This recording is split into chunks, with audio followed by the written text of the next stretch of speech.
welcome back to my channel. It's your boy D Dyson, True Detective Season 4, season finale with episode 6. So we got one thing when I was watching it, I'm thinking that it's going to be an hour, but we get an hour and a half. So we had a lot to uncover, and with this, we had a lot of questions answered. As the episode starts with Liz and Navarro finding their way down into the mine, they're both kind of curious of the voice that they're hearing, and they're both kind of like it. So the supernatural was prevalent. As we get to this, and then it's Liz kind of telling Navarro, about what's going on. Like, man, she's kind of in a pissed off mind state of like, don't talk about my son. So as she's talking about, hey, I can see ghosts, and then she brings up Holden. So Liz got super pissed off and was like, don't bring my son into, because she doesn't believe in the supernatural. They fall through, and then as they go through, they're getting kind of acquainted with what's going on. Liz finds that this goes back to Salal. So eventually they find Raymond Clark. Raymond's been hiding down there, as he's going back in, and he was like, man, he's been there the whole time. He just escapes down in that hole, and then he just stays down there. So in this, we get a lot of, questions answered when they finally get a hold of Raymond Clark, and they just get to that where they're trying to get everything figured out. So he explains to them what happened to Annie K. So we get that question answered of the scientist killed her in a brutal fashion, only because she destroys the work because she find out that the scientists want Silver Fox or Silver Lake, the mining company, to continue to pollute the ground and pollute, and so they're working hand in hand to extract the DNA from that supernatural being that's in there.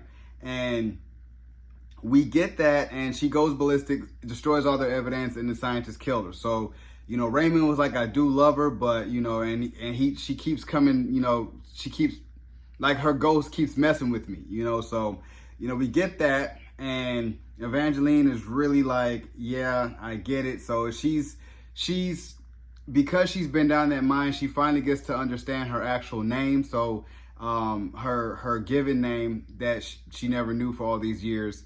And so we get that, and we get Liz, as Navarro goes out to just walking out because she hears the voice, because, Liz and Navarro's going back and forth like, man, I don't care if you kill yourself. I don't, like, she was in a position like, I know you about to off Raymond Clark. She was like, and she's like, you're not going to stop me? She was like, no. So we get that flashback to who killed Wheeler. So it was Navarro that killed Wheeler, and Liz reveals, like, I was about to, she almost was about to kill him too. So we get that question answered as well. And as Liz kind of goes off and was like, I'm about to try to go get some sleep, she gets that cross in her hair. Now I'm thinking that's a supernatural thing too. She's a cross stuck in her hair, but it's one of the scientists that left that in there. And then she wakes up and was like, why is it so cold? And you see that Navarro's gone, Raymond's gone, and Raymond is out and froze to death. And I was like, God dang, Navarro, like, that's what she like, you let him, why'd you let him go? That was her only witness. She was like, man. So I knew then, I was like, Evangeline is really embracing it, like, nah, I'm about to just go. So she really goes out. I thought she had a rope to pull her back in, but Liz goes after her, and she's just walking out kind of like what her sister did. So Liz falls through the ice because she sees her son, like, stuck in the ice, and she falls through. And she just kind of was trying to get back to it, but she just was like, you know what? I'm going to just go ahead and die. And Evangeline saves her, and they kind of get that moment of really connecting and really bonding because, after all of that, Liz really embraced the supernatural after that. And she was like, what did Holden say? And something that it was trying to get the emotional aspect out of me, and then because Navarro really wanted to tell her what Holden had said. She was like, I've been seeing your son. And she finally pushes her hand over Liz's eye and was like, he sees you.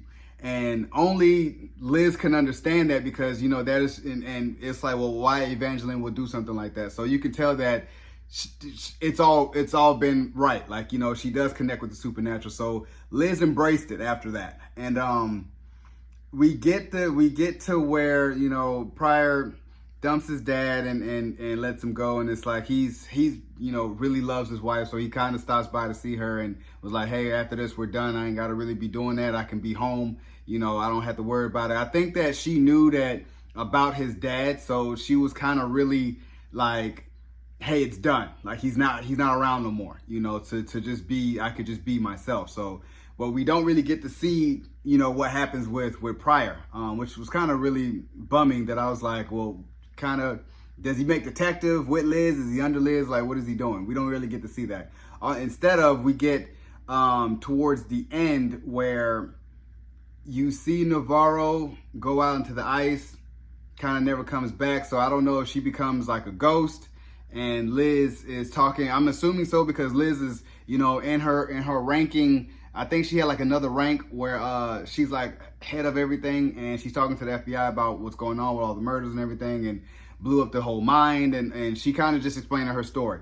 We don't see Evangeline Navarro doing the same like what Russ did in season 1, like the debriefing with the FBI to kind of, we don't see that. So I'm assuming Evangeline has embraced who she is and becomes a ghost, and just and becomes a ghost to Liz, because even at the end where, you know, Liz is with her stepdaughter and they're just, you know, Liz goes out and sits outside, you just see Evangeline just kind of like next to her, walk up, is like, yeah, you know, she may be gone, so it's left up to interpretation with that. Also left up interpretation with who cut Annie K's tongue out. So we finally get to understand that the ladies found out what happened with Annie K, with the scientists, and then they went off and they killed the scientists. So we got that tied up as well.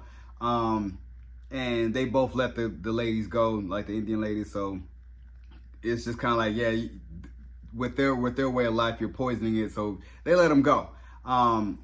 Overall, out, and even like they was trying to put the supernatural entity in here, where we kind of saw Annie K, or we saw Julie like in a like that when Evangeline was in there trying to figure out some stuff, and I was kind of like, okay, so is it a supernatural, or we find out that the scientist was a killer? So now we kind of figure out that it's supernatural everywhere, but it's nothing where it's affecting this case. So it's nothing where, so it's kind of like a bummer that we don't get the Yellow King type of thing.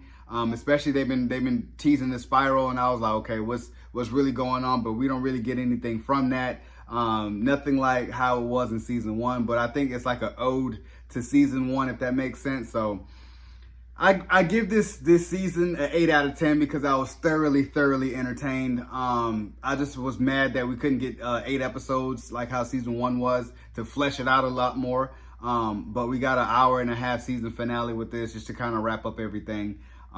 So I really give it an 8 out of 10. Jodie Foster performance, mwah, you know, of course. Evangeline Navarro, who plays her, mwah, you know, she really plays well off of Jodie Foster, and I really appreciate this. And everyone's tie-in as far as Ennis. I was hoping that they would brought it back some type of way with the Tuttles, where we can next season or something like that, we bring it back to Louisiana. Something to that effect, where we can kind of keep going with the Yellow King, or with this whole supernatural thing that's over the Tuttles, that's involved in like this pedophile ring that could have tied in season 3, could have tied in a whole lot of things. But I'm thoroughly happy with it, but I hope that season 5 we get back to the root of the story with the Yellow King and the Tuttles and everything. So I was here for it. And I really enjoyed this season of True Detective. So you guys enjoyed my review of True Detective season 4 Night Country. Subscribe to my channel, post a comment down below, and like the video. It's your boy D Dyson. Peace.